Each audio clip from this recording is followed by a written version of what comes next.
көрүп турган биздин боз үй өзүнчө философиялык мааниси өтө зор. Мына сиздер көрүп турбайсызбы? Кереге бул тоголок жер, түндүк бул түндүк деген күн, ууктар күндүн нуру.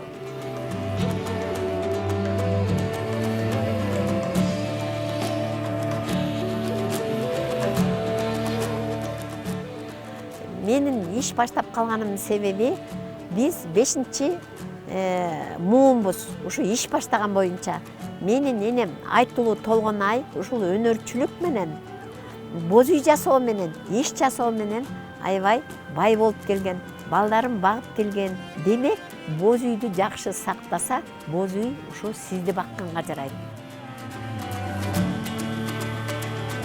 Боз үй деген аялдар да жасайт, эркектер да жасайт. Боз үй деген оңой иш эмес. Жалгыз бир кишинин колунан келбейт бул боз үй. Эркектердин иши жыгачтан башталат. Жыгач деген боз үйдүн жыгачын жасоо оңой эмес. Эң оор нерсе талды кыясың. Талды кыйып келип кургатасың. Кургаткандан кийин кабыгын арчыйт эркек балдар.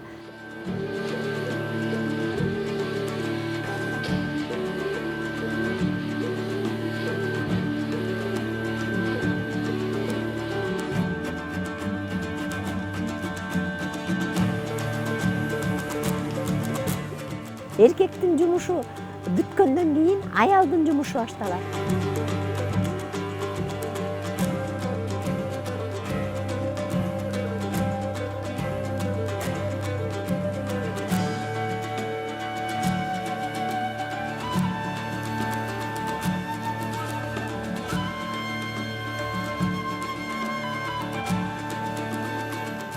Аялдын жумушу чий согосуң, эшик чий согосуң, туурдугун бычасың, үзүгүн бычасың, анан жабыкпашың.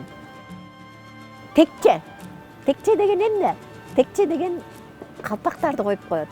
Анан аяк-капка эмнелерди коет? Аяк-каптарга жипшууларды коет. Кийиз деген 3 эме болот.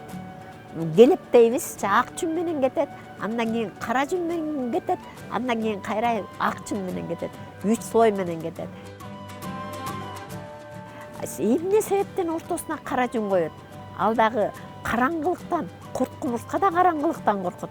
Ортосу караңгы болуп, көп күбө жебейт.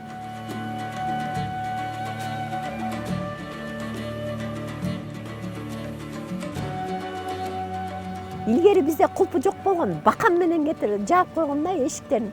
Бакан менен жаап, кулпу киргизбей. Анткени сенин ошо ойма аркылуу армияң кайтарып турат да.